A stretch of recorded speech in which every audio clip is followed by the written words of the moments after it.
बिस्मिल्लाहिर्रहमानिर्रहीम। अस्सलाम वालेकुम नाज़रीन।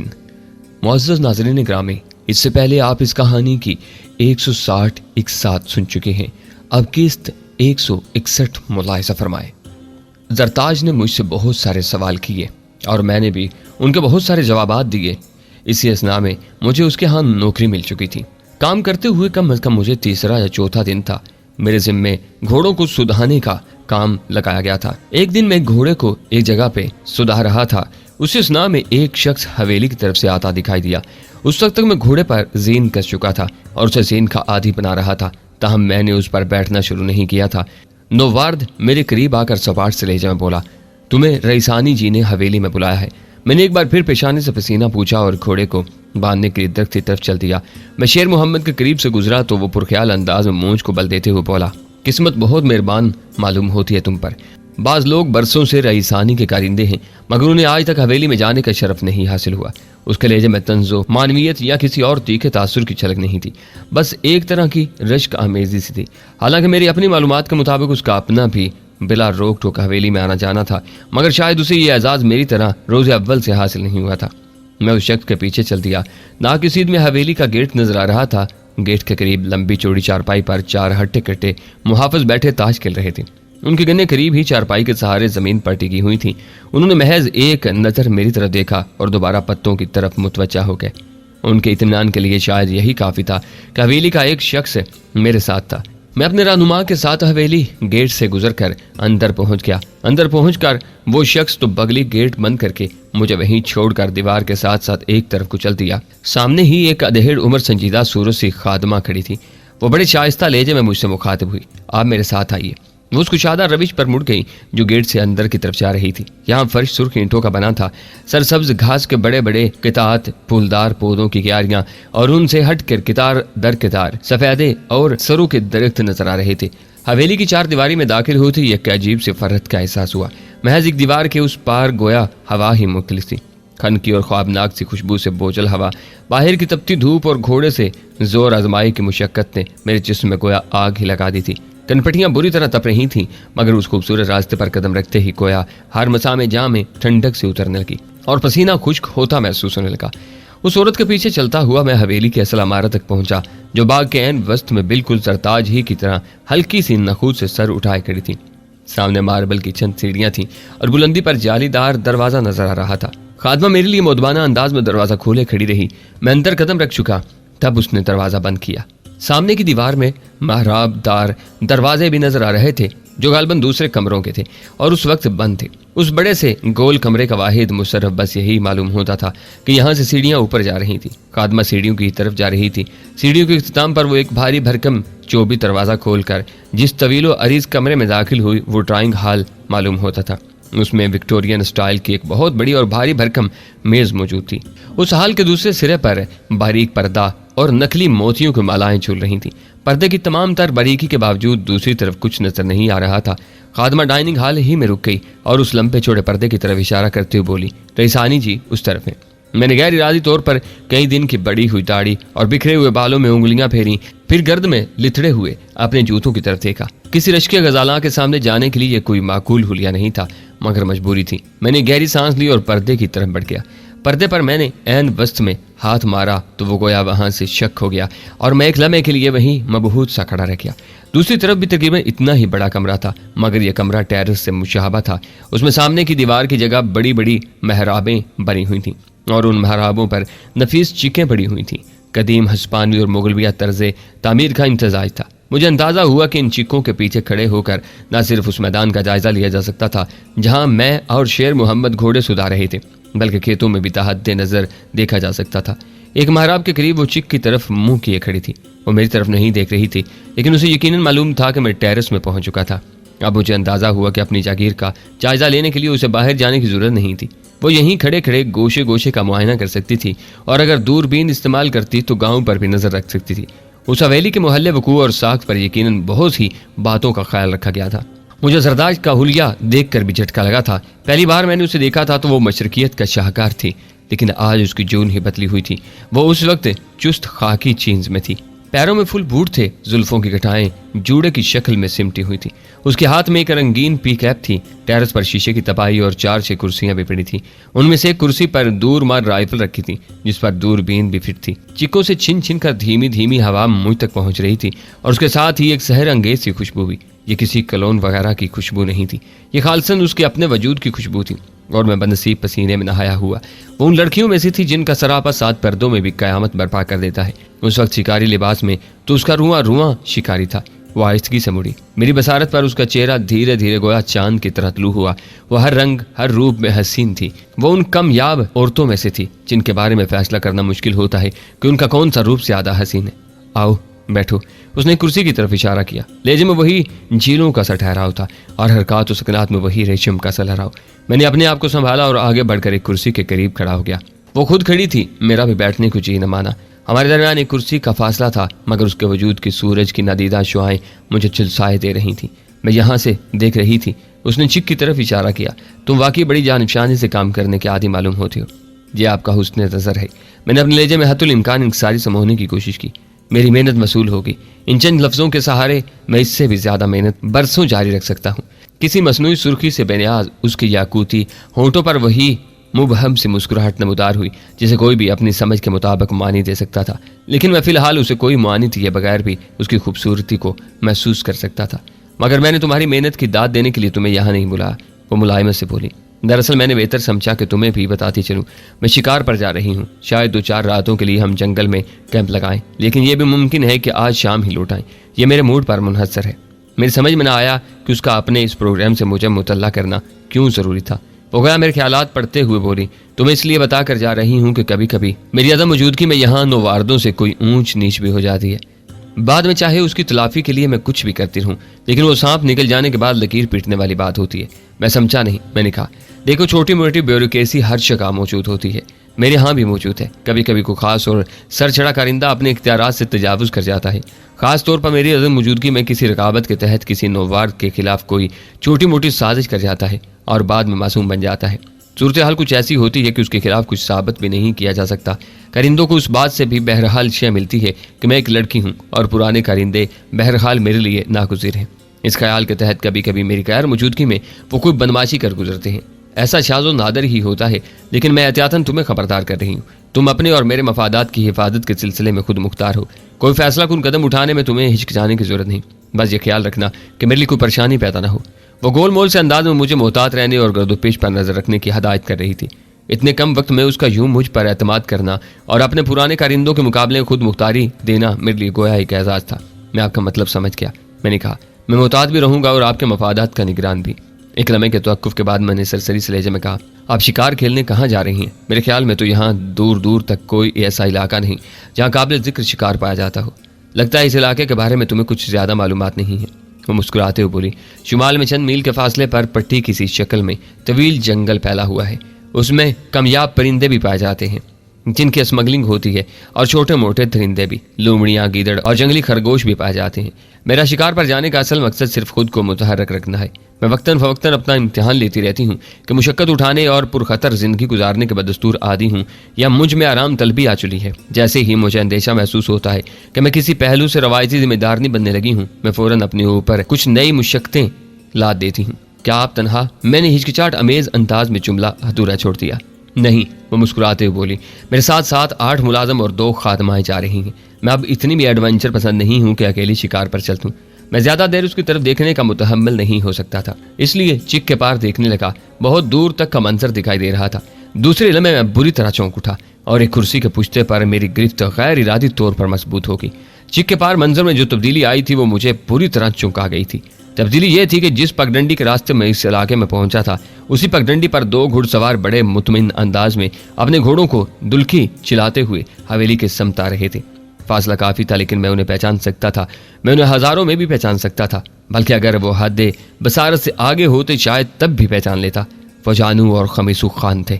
जानू उस वक्त भी खासा मुअज़्ज़ज़ आदमी नजर आ रहा था जब मैंने उसे जंगल में उसके डाकुओं वाले मस्कन पर देखा था, मगर अब तो और भी ज्यादा मुअज़्ज़ज़ दिखाई दे रहा था। उसके तन पर धूप में चमकता हुआ नहायत नफीस शलवार कमीज का सूट और शानदार वास्कट थी।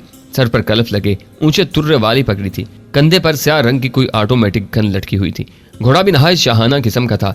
कोई सोच भी नहीं सकता था कि वो डाकू था। बड़े ठुसे का जागीरदार मालूम होता था, लेकिन जरा पुराने वक्त का, जब जमींदारों को पजीरों के कॉम्प्लेक्स ने गिरफ्त में नहीं लिया था। खमीसू खान भी नहायत उजले और मौजूदाना लिबास में था, लेकिन उसकी सूरत बहरहाल डाकू वाली थी।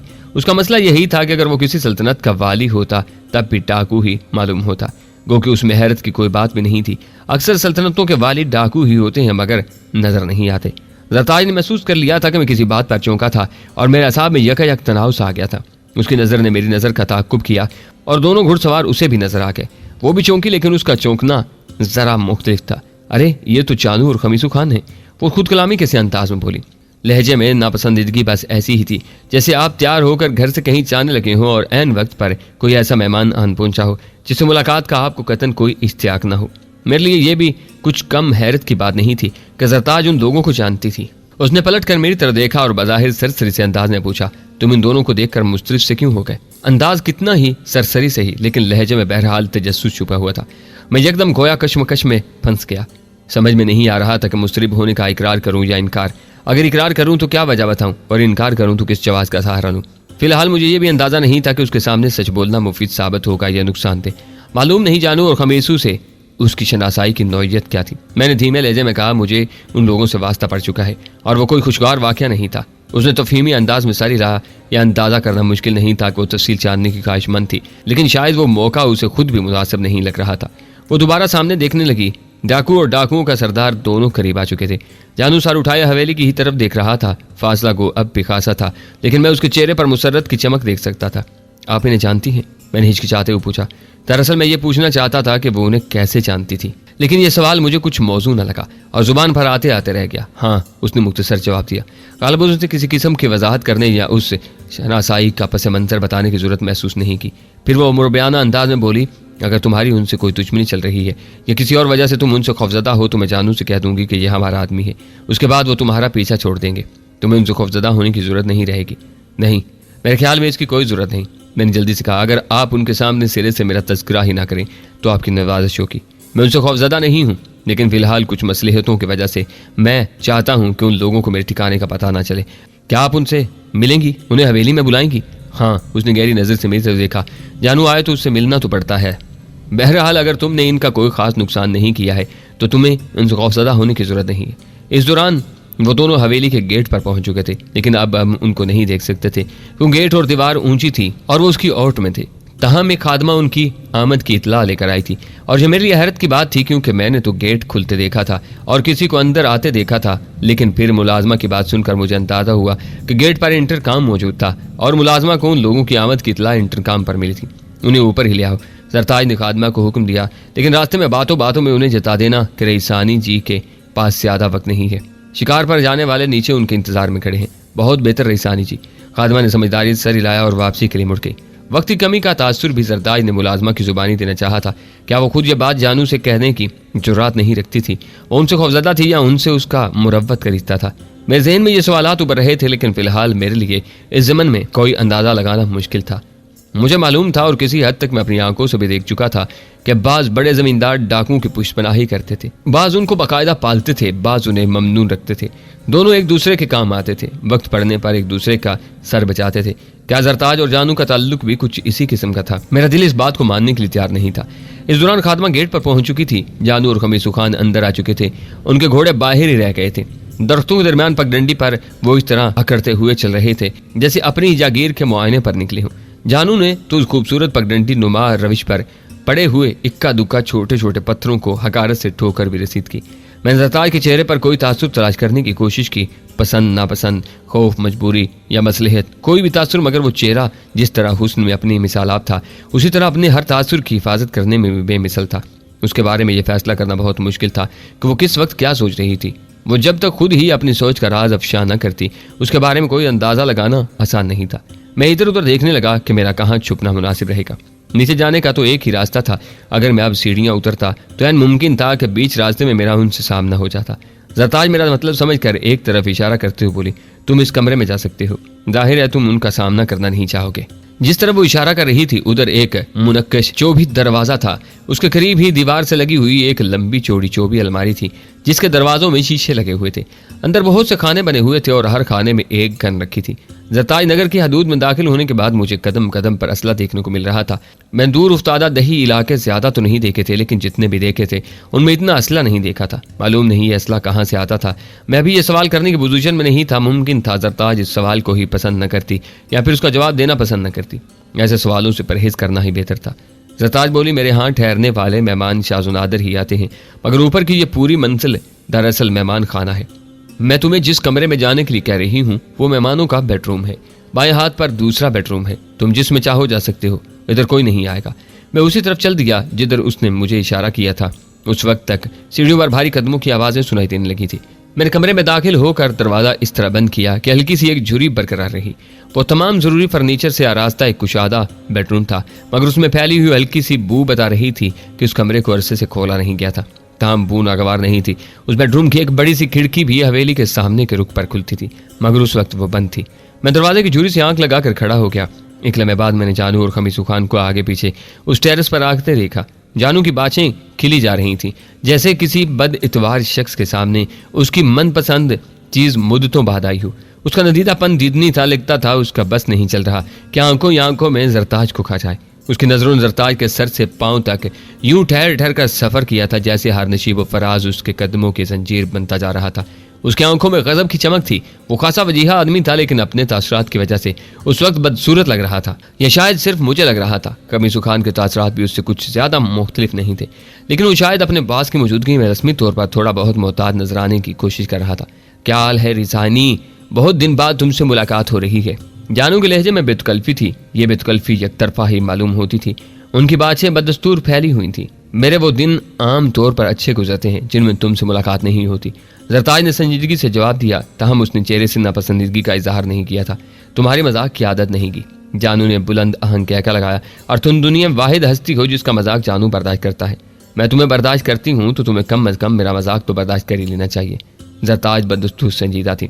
جانو نے بلا وجہ ہی ایک اور اونچا کہہ لگایا، پھر یک دم ہی سنجیدہ ہوتے ہوئے بولا، نوکرانی نے بتایا تھا کہ تم شکار پر جانے کے لیے بالکل تیار کھڑی ہو۔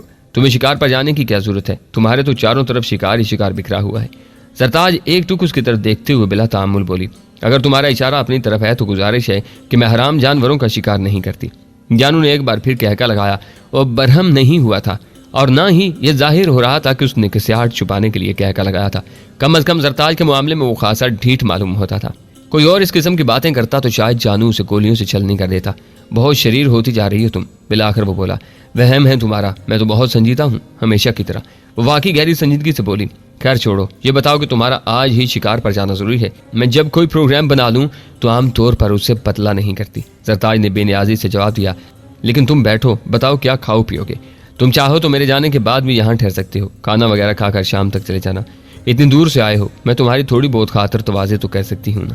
خیر، ہم تم سے اتنا دور بھی نہیں رہتے، جس شارٹ کٹ سے ہم آتے ہیں اس نے تو ہمارے اور تمہارے درمیان فاصلہ بہت کم کر دیا ہے، لیکن افسوس کہ تم تلوں کے درمیان فاصلہ کم کرنے کی کوئی کوشش کامیاب نہیں ہونے دیتی۔ جانو ایک کرسی پر کچھ پھیل کر بیٹھتے ہوئے بولا، اچھا تمہارے پاس دل بھی ہے، یہ میرے لیے نئی اطلاع ہے۔ زرتاج بولی، بس تمہاری بے نیازی کسی روز ہماری جان لے لے گی۔ جانو کسی ٹٹ پنجیا قسم کے فلمی ولن کے انداز میں بولا، اس وقت تم کہاں سے آ رہے ہو؟ زرتاج نے گویا موضوع بدلنے کی کوشش کی، اڈے سے۔ ہم اگر دور سے بھی آئے ہوتے تو کوئی خاص بات نہیں تھی، ہم بہت دور تک مار کرنے کے عادی ہو گئے ہیں۔ وہ مسکرایا، اب تمہیں جانے کے لیے تیار دیکھ لیا ہے تو ہم تمہارا زیادہ وقت نہیں لیں گے۔ ویسے تمہارے لیے ایک مشورہ ہے، اتنی جلدی شکار پر مت جایا کرو، حالات کا کیا بھروسہ، خود اپنے آدمیوں کی نیت بدلتے دیر نہیں لگتی۔ اوپر سے تم ایسی سرتاپا قیامت بن کر شکار پر جاتی ہو کہ خود تمہارے شکار ہو جانے کا سخت دھڑکا لگا رہتا ہے۔ میری فکر میں دبلے ہونے کے لیے تم سے کس نے کہا ہے؟ زرتاج ملائمت سے بولی، میں اپنی حفاظت کرنے کی پوری طرح اہل ہوں، اور دراصل میں یہی دیکھنے کے لیے شکار پر جاتی ہوں کہ میری اس اہلیت میں کمی تو نہیں آئی۔ جو لوگ مجھے جانتے ہیں وہ میرے بارے میں نیت بدلنے سے پہلے کم از کم 100 بار سوچیں گے، اور اگر نہیں سوچیں گے تو خود ہی پچھتائیں گے۔ اس نے بے پرواہی سے کندھے اچکائے، ہاں یہ تو تم ٹھیک کہہ رہی ہو۔ جانو تائید میں سر ہلاتے ہوئے بولا، وہ سر تو تائید میں ہلا رہا تھا لیکن اس کی مسکراہٹ استزائیہ اور شرارت بھری تھی۔ ویسے ترک مزاج تو تم ہمیشہ سے چلی آ رہی ہو، لیکن آج لہجے میں ایک نیا تیکھا پن ہے۔ لگتا ہے ہماری پچھلی ملاقات سے اب تک کے دوران کوئی تبدیلی آئی ہے، کوئی بات ہوئی ہے۔ ہر چیز میں، ہر ماحول میں، ہر فرد میں وقت کے ساتھ ساتھ تبدیلیاں تو آتی ہی رہتی ہیں۔ بعض اوقات ان تبدیلیوں کا احساس تک نہیں ہوتا۔ مجھے خود معلوم نہیں ہے کہ مجھ میں کوئی تبدیلی آئی ہے۔ زرتاج کے لہجے میں اب بھی ملائمت تھی۔ ہاں تبدیلیاں تو آتی رہتی ہیں، جانو بدستور مسکرا رہا تھا. لیکن تم میں نہ جانے وہ تبدیلی کب آئے گی جس کا ہمیں انتظار ہے. رئیسانی میں سنجیدگی سے کہہ رہا ہوں اپنے بارے میں سوچو. عمر کا سنہرا دور جتنی تیزی سے گزرتا جا رہا ہے اس کا شاید تمہیں ابھی احساس نہ ہو، لیکن ایک روز اچانک سر اٹھا کر دیکھو گی تو عمر کی ساری ریت مٹھی سے پھسل چکی ہوگی. تم اب پختہ عمر کو پہنچ چکی ہو، نوخیز یا کم سن نہیں رہی. میرے بارے میں سوچنے پر آمادہ نہیں ہو، لیکن کسی کے بارے میں تو سوچو. ہم بھی تو دیکھیں آخر تمہاری نظر کہاں جا کر ٹھہرتی ہے. کسے تمہاری زندگی کا ساتھی بننے کا شرف حاصل ہوتا ہے. کیا تم اپنی 20 مرتبہ کہی ہوئی یہی باتیں دہرانے کے لیے اتنی دور سے آئے ہو؟ سرتاج کے لہجے کی ملائمت اب بھی برقرار تھی. آج تمہیں یہ باتیں غیر اہم لگتی ہیں لیکن کل بہت اہم لگیں گی. جانو کی آنکھوں میں بھی اب سنجیدگی اترنے لگی تھی، لیکن یہ سنجیدگی بھی در حقیقت درندگی ہی کی ایک شکل نظر آتی تھی. ہمارے ہاں ایک یہ بڑی مشکل ہے، سرتاج ٹھنڈی سانس لے کر بولی، کہ زندگی کسی کی ہوتی ہے مگر اسے بسر کرنے کی کوشش کوئی اور کرتا ہے. لیکن کم از کم تم تو میرے ساتھ ایسا مت کرو. تمہیں ایسا کوئی حق حاصل نہیں ہے. تم میری زندگی مجھے ہی بسر کرنے دو. مجھے بہت اچھی طرح معلوم ہے کہ کس وقت کیا کرنا چاہیے. میری بڑھتی عمر کی بھی تم فکر مت کرو، یہ بھی تمہارا مسئلہ نہیں ہے. میں تمہیں بتا چکی ہوں کہ مجھے کسی کا انتظار ہے. کون ہے آخر وہ؟ چانو نے گویا بمشکل اپنی جھنجھلاہٹ کو دبایا تھا. یہ تو مجھے خود بھی نہیں معلوم، سرتاج اطمینان سے بولی. میں نے شاید اسے ابھی تک دیکھا نہیں ہے. میں یہ بات تمہیں پہلے بھی بتا چکی ہوں اور ابھی تک تم اس بات پر قائم ہو. چانو حیرت سے بولا. حالانکہ میں نے اسی وقت تمہیں سمجھایا تھا کہ ان افسانوی باتوں کو چھوڑو. ہم خوفناک حقیقتوں کے جنگل میں رہتے ہیں. یہ باتیں نیم تاریک اور بند کمروں میں رہنے والی 16-17 سال کی اس مڈل کلاس لڑکیوں کے منہ سے اچھی لگتی ہے جو زنانہ رسالوں میں افسانے پڑھتی ہیں، درد بھرے اشعار جمع کرتی ہیں اور ریڈیو پر فرمائشی نغمے سنتی ہیں. تم اس دنیا کے باسی نہیں ہو اور نہ ہی عمر کے اس دور میں ہو. مزے کی بات یہ ہے کہ وہ بات رہ ہی گئی جس کی خاطر میں آیا ہوں. باقی دنیا بھر کی باتیں ہو گئی. جانو بھی گھڑی دیکھ کر سنبھل کر بیٹھتے ہوئے بولا. یقیناً کوئی خاص بات ہی ہوگی جس کے لیے تم نے خود زحمت کی ہے. نہیں، کوئی ایسی خاص بات بھی نہیں. خاص بات تو بس یہ ہے کہ اس بات کے بہانے سے تم سے ملاقات ہوگی. ایک بار پھر جانو کے ہونٹوں پر دھیمی بھوکی مسکراہٹ لوٹ آئی جس کی وجہ سے وہ اچھا بھلا وجیحہ ہونے کے باوجود نفرت انگیز نظر آتا تھا. یہ شاید وہ صرف مجھے ہی ایسا نظر آ رہا تھا. شاید میں لاشعوری طور پر چاہتا تھا کہ سرتاج کو ایسی نظروں سے نہ دیکھے. جانو نے بات جاری رکھی. مسئلہ کوئی خاص تو نہیں لیکن آگے چل کر خطرناک بھی ثابت ہو سکتا ہے، اس لیے میں تمہیں خبردار کرنے آیا ہوں. پچھلے 3 دن کے دوران تمہارے ہاں کوئی ایسا گھڑ سوار تو نہیں پہنچا جس کا گھوڑا بھی سیاہ ہو اور لباس بھی؟ کیوں، خیریت؟ سرتاج نے چونکے بغیر مسکراتے ہوئے کہا. پہلے تو تم میرے سوال کا جواب دو. جانو اس کی آنکھوں میں جھانک کر بولا. شاید حقیقت تلاش کرنے کی کوشش کر رہا تھا یا پھر اپنی شفاف نظروں سے سرتاج کو تلقین کر رہا تھا کوئی جھوٹ بولنے کی کوشش نہ کرے. نہیں، میرے علم میں تو نہیں. سرتاج کے لہجے میں سرد مہری آ گئی تھی. ویسے گاؤں میں اور زمینوں پر بھی سب لوگوں کو سختی سے میری ہدایت ہے کہ ہمارے علاقے میں کوئی اجنبی داخل ہو تو فوراً اسے روک کر اس کے بارے میں ضروری معلومات حاصل کی جائیں، اور اگر اس کے بارے میں ذرا بھی بے اطمینانی ہو تو اسے میرے سامنے پیش کیا جائے. تمہیں یقین ہے کہ تمہارے احکامات پر واقعی عمل ہوتا ہے؟ کہیں وہ گاؤں میں کسی کے گھر میں پناہ حاصل کرنے میں کامیاب نہ ہو کیا ہو؟ چانو بولا. ایسا نہیں ہو سکتا. سرتاج کے لہجے میں اب بھی سرد مہری تھی. مجھے یقین ہے کہ میرے احکامات پر اچھی طرح عمل ہوتا ہے. اگر وہ گاؤں میں کسی کے ہاں پناہ گزین ہوتا تو مجھے ضرور اطلاع ہو چکی ہوتی. پھر ذرا توقف سے وہ بولی. جس دن مجھے یہ شبہ ہوا کہ میرے احکامات پر عمل نہیں ہوتا اس دن میں اس گاؤں اور زمینوں کا نظام کسی اور کے سپرد کرنے کے بارے میں غور کروں گی. تم یہ بتاؤ کہ قصہ کیا ہے؟ تمہیں کس سلسلے میں اس سے آپوش کی تلاش ہے؟ مال کے سلسلے میں. جانو ٹھنڈی سانس لے کر بولا. میں سمجھی نہیں، ذرا وضاحت سے بات کرو. ہم سے بڑی زبردست حماقت ہوئی. وہ خود چل کر ہمارے ڈیرے پر آیا تھا، ہمارے قابو میں تھا، لیکن ہماری عقلوں پر پردہ پڑ گیا. ہم نے وقتی طور پر اس کی بات کا یقین کر لیا اور اسے نکل جانے دیا. اب ہم پچھتا رہے ہیں. تم اب بھی پہیلیاں بھجوا رہے ہو. سرتاج ایک ٹک اس کی طرف دیکھتے ہوئے بولی. میں تمہیں سمجھانے کی کوشش کرتا ہوں. جانو سگار کی راکھ ایسٹرے میں جھاڑتے ہوئے بولا. ہمارا ایک خاص آدمی تھا روہیل خان. وہ ہر وقت ہمارے ساتھ نہیں رہتا تھا. اس نے بھی ایک چھوٹے سے شریف ذمہ دار کا روپ دھارا ہوا تھا، لیکن جو تھوڑی سی زمین اس کے پاس تھی وہ بھی در حقیقت اس کی نہیں تھی. وہ اس کے پاس کسی کی امانت تھی. بڑا باصلاحیت اور زبردست نوجوان تھا، اس لیے گروہ میں اسے تقریباً میرے نائب کی حیثیت حاصل تھی. یہ انکشاف بھی میرے لیے چونکا دینے والا تھا کہ روہیل خان جو زمین سنبھالے ہوئے تھا وہ اس کی اپنی نہیں تھی. اس نے یہ بات مجھے نہیں بتائی تھی. آثار بتا رہے تھے کہ بہت سی ایسی باتیں سامنے آنے والی تھیں جو اس نے مجھے نہیں بتائی تھی. 3 روز پہلے ہمارے گروہ نے ایک بہت بڑی واردات کی، جانو کہہ رہا تھا. اس دوران میں لوٹے ہوئے لاکھوں روپے اور لاکھوں کا مال روہیل خان کے پاس تھا. وہی اس واردات میں گروہ کی قیادت کر رہا تھا. اچانک ہی پولیس کی ایک پارٹی کسی اور چکر میں اس طرف آ نکلی. معاملہ بگڑ گیا. اگر میں اس واردات میں شامل ہوتا تو شاید گڑبڑ نہ ہوتی، لیکن کسی وجہ سے نہیں جا سکا تھا. مجھے شبہ ہے کہ گڑبڑ بھی روہیل خان نے ہی جان بوجھ کر کی تھی. تمام ساتھی بچھڑ گئے. بہرحال ہمیں فکر نہیں تھی. ہمیں تو یہی اطمینان تھا کہ مال ہمارے بھروسے کے آدمی کے قبضے میں ہے. اس نے سگار کا گہرا کش لیا اور اسے انگلیوں میں گھماتے ہوئے بغور اس کا جائزہ لیتے ہوئے بولا، لیکن اس سے اگلے روز روہیل خان والے حلیے اور اسی کے لباس میں ایک اور شخص ہمارے علاقے میں پہنچا۔ وہ مجھے ڈھونڈ رہا تھا، اسے پکڑ کر میرے پاس پہنچایا گیا تو اس نے عجیب ہی کہانی سنائی کہ روہیل خان گھوڑے سے گر کر ٹانگ توڑوا بیٹھا تھا اور بڑی مشکل سے اپنے ڈیرے تک پہنچا تھا۔ انسپکٹر رحیم گل اس کے تعاقب میں تھا۔ اس شخص نے اپنا نام افضل خان بتایا تھا۔ وہ اپنے آپ کو روہیل خان کا گہرا دوست اور پارٹنر بتا رہا تھا، جبکہ ہم نے اس سے پہلے اس کی شکل بھی نہیں دیکھی تھی۔ اس نے بتایا کہ روہیل نے اس سے مدد کی درخواست کی تھی اور تجویز یہ پیش کی تھی کہ روہیل خان کا لباس پہن کر اس کے گھوڑے پر بیٹھ کر انسپکٹر رحیم گل کو اپنے پیچھے لگا کر لے جائے۔ رحیم گل کو یقین ہو جائے گا کہ جو شخص اپنے گھر میں ٹوٹی ہوئی ٹانگ لیے پٹیاں لپیٹے پڑا تھا وہ تو کچھ دیر پہلے ڈاکہ مارنے والا ڈاکو نہیں ہو سکتا۔ یعنی افضل خان اپنے دوست روہیل خان کے لیے احسار کر رہا تھا۔ تم ہی بتاؤ، آج کل کوئی کسی کے لیے اس قسم کا احسار کرتا ہے؟ تم ان باتوں کو چھوڑو، یہ انسانی احساسات کی باتیں ہیں اور تم احساسات سے آ رہے انسان ہو۔ تم اصل قصہ بیان کرو۔ زرتاج نے مشورہ دیا۔ ہم یہ سمجھے کہ روہیل خان نے افضل خان کو لوٹ کا مال دے کر ہمارے پاس بھیجا ہوگا۔ جانو سلسلہ کلام جوڑتے ہوئے بولا، لیکن اس نے بتایا کہ اس کے پاس تو کوئی مال وال نہیں تھا اور نہ ہی اسے مال کے بارے میں کچھ علم تھا، بلکہ اس کا تو کہنا تھا کہ جب روہیل خان ٹوٹی ہوئی ٹانگ کے ساتھ اپنے ڈیرے پر پہنچا اس وقت بھی اس کے پاس کوئی مال وغیرہ نہیں تھا۔ اس بات پر تھوڑی بہت بک بک جھک جھک ہوئی، لیکن آخرکار ہم نے افضل خان کی بات پر یقین کر لیا۔ ہم نے اسے جانے کی بھی اجازت دے دی۔ ہمارا خیال تھا کہ 2-4 دن میں روہیل خان کے ڈیرے پر جائیں گے اور مسئلہ حل ہو جائے گا۔ تو کیا مسئلہ حل نہیں ہوا؟ زرتاج نے اسے خاموش دیکھ کر پوچھا۔ مسئلہ تو اور بھی زیادہ پراسرار اور تشویشناک ہو گیا۔ کل ہم روہیل خان کے ڈیرے پر گئے تو پتہ چلا وہ غائب ہو چکا ہے۔ کسی کو اس کے بارے میں کچھ معلوم نہیں۔ سمجھ میں نہیں آتا کہ اگر اس کی ٹانگ واقعی ٹوٹی ہوئی تھی تو وہ کہاں غائب ہو گیا؟ کسی نے اس کی مدد کی، ظاہر ہے کسی کی مدد کے بغیر تو وہ غائب نہیں ہو سکتا تھا، یا پھر اس کی ٹانگ ٹوٹی ہوئی نہیں تھی۔ ہم تک یہ جھوٹی اطلاع پہنچائی گئی تھی تاکہ ہم مطمئن ہو کر بیٹھے رہیں اور اس دوران روہیل خان کو غائب ہونے اور ان علاقوں سے بہت دور نکل جانے کا موقع مل جائے۔ وہ خاموش ہو گیا اور کچھ اس طرح زرتاج کی طرف دیکھنے لگا جیسے وہ ان باتوں پر کوئی تبصرہ کرے گی، لیکن وہ خاموش رہی۔ تب جانو کرسی کے پوچھتے سے ٹیک لگاتے ہوئے بولا، اب سارا دار و مدار اس شخص پر ہے جس نے اپنا نام افضل خان بتایا تھا اور جو ہماری حماقت کی وجہ سے ہمارے ہاتھ سے نکل گیا۔ اب اس پر بسوں کے کئی مسافروں، کئی پولیس والوں اور خصوصاً ایک ہیڈ کانسٹیبل کے قتل کا الزام ہے۔ وہ ہیڈ کانسٹیبل انسپکٹر گل کے ساتھ تھا۔ رحیم گل کی شہرت تو تم نے سنی ہی ہوگی، وہ بڑی کمبل قسم کی چیز ہے۔ وہ چاروں طرف افضل خان کی بو سونگتا پھر رہا ہے۔ تمہیں معلوم ہی ہوگا کہ وہ کسی کے پیچھے لگ جائے تو پھر کسی قیمت پر اس کا پیچھا نہیں چھوڑتا۔ ہاں، زرتاج گل مسکرائی۔ وہ ان عجیب و غریب قسم کے افسروں میں سے ہے جو اب پولیس میں نایاب ہوتے جا رہے ہیں، لیکن ہم چاہتے ہیں کہ افضل خان اس کے ہتھے چڑھنے سے پہلے ہمارے ہتھے چڑھے۔ میری سمجھ میں نہیں آ رہا کہ وہ کدھر نکل گیا ہے۔ میرا اندازہ تو یہی تھا کہ وہ ادھر ہی آیا ہوگا اور کسی طرح پناہ لینے میں کامیاب ہو گیا ہوگا۔ میں تو بڑا خوش تھا کہ یہاں آتے ہی ہمارا مسئلہ حل ہو جائے گا، ہمیں جس کی تلاش ہے وہ ہمیں مل جائے گا، لیکن تم نے تو ہماری امیدوں پر پانی پھیر دیا۔ جانو پرخیال انداز میں ٹھوڑی کھجاتے ہوئے بولا، میں اپنی جگہ بت بنا کھڑا تھا اور دروازے کی جھری سی آنکھ لگائے ٹیرس کا منظر دیکھ رہا تھا۔ میں نے زرتاج کے چہرے پر کوئی رد عمل تلاش کرنے کی کوشش کی۔ کیا اس نے جانو کی باتوں پر یقین کر لیا تھا؟ کیا میرے بارے میں اس کے دل میں بدگمانی آ چکی تھی؟ زرتاج کے چہرے سے میرے لیے ان باتوں کا اندازہ لگانا بہت مشکل تھا۔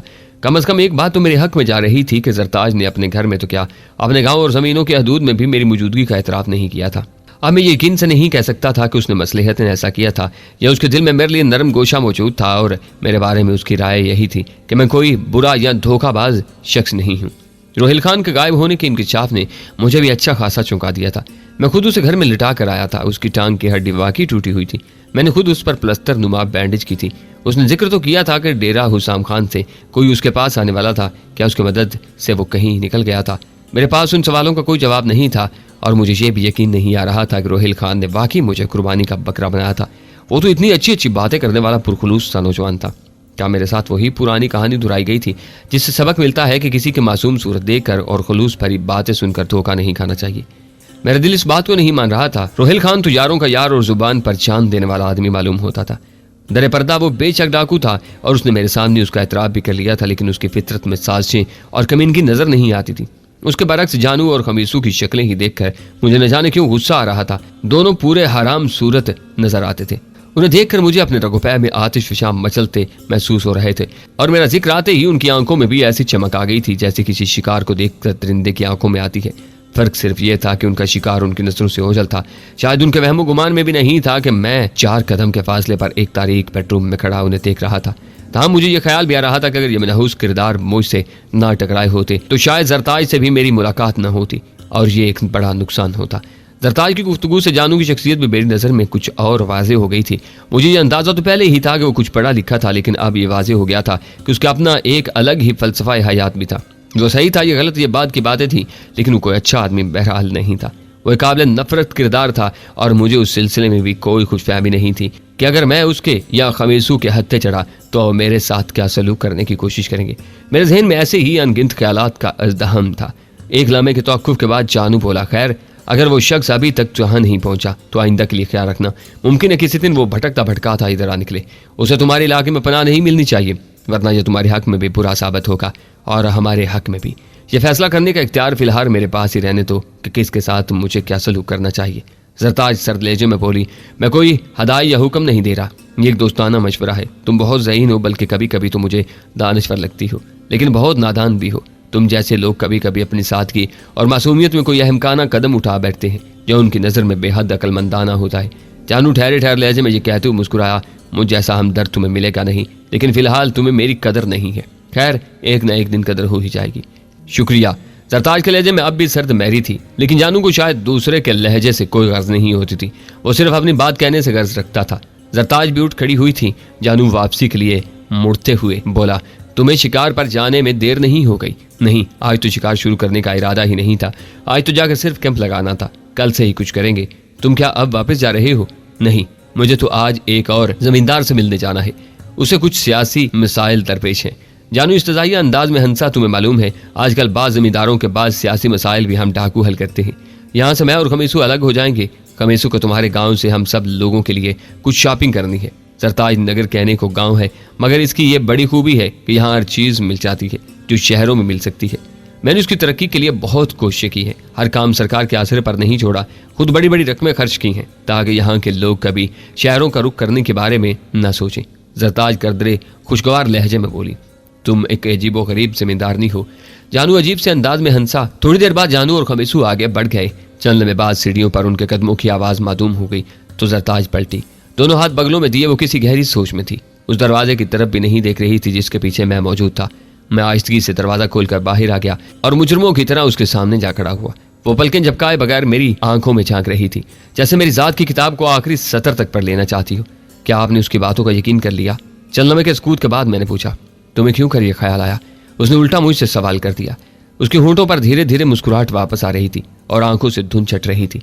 आप यकायक कुछ फिक्रमंद से नजर आने लगी है। मैंने कहा, मैं फिक्रमंद नहीं हूँ, सिर्फ सोच रही हूँ तुम्हारे बारे में नहीं, जानू के बारे में। वो इस्तज़ाइया से अंदाज में हंसी। उसने कहा था ना कि मेरे बारे में सोचो। मैं उसके हुक्म की तामील कर रही हूँ, गधा कहीं का। उसका मतलब है जानू ने मेरे बारे में जो कुछ कहा उस पर आपने यकीन नहीं किया। मेरे दिल में खुशी की एक लहर सी उठी। क्या इतनी जल्दी वो वाकई इस हद तक मुझ पर एतमाद करने लगी थी? कुछ सच उसने बोला है, कुछ सच तुमने बोला है। कुछ बातें उसने छुपाई हैं, कुछ बातें तुमने छुपाई हैं। उसके सामने भी कुछ मसलहतें हैं, तुम्हारे सामने भी कुछ मसलहतें होगी। वो भी कुछ हकायक जानना चाहता है और मेरा ख्याल है तुम भी कुछ हकायक की तलाश में हो। वो कदरे बेनियाजी से बोली, लेकिन तुम बतौर इंसान मेरी नज़र में हर लिहाज से उससे बेहतर और काबिल एतमाद हो। उसका क्या है? वो तो अब मुकम्मल तौर पर डाकू बन चुका है। वो जो उसके अंदर एक समझदार तालीम याफ्ता इंसान था वो अब कहीं गहराई में दफन हो गया है, इसलिए उसकी बात का मैं ज़्यादा एतबार नहीं करती।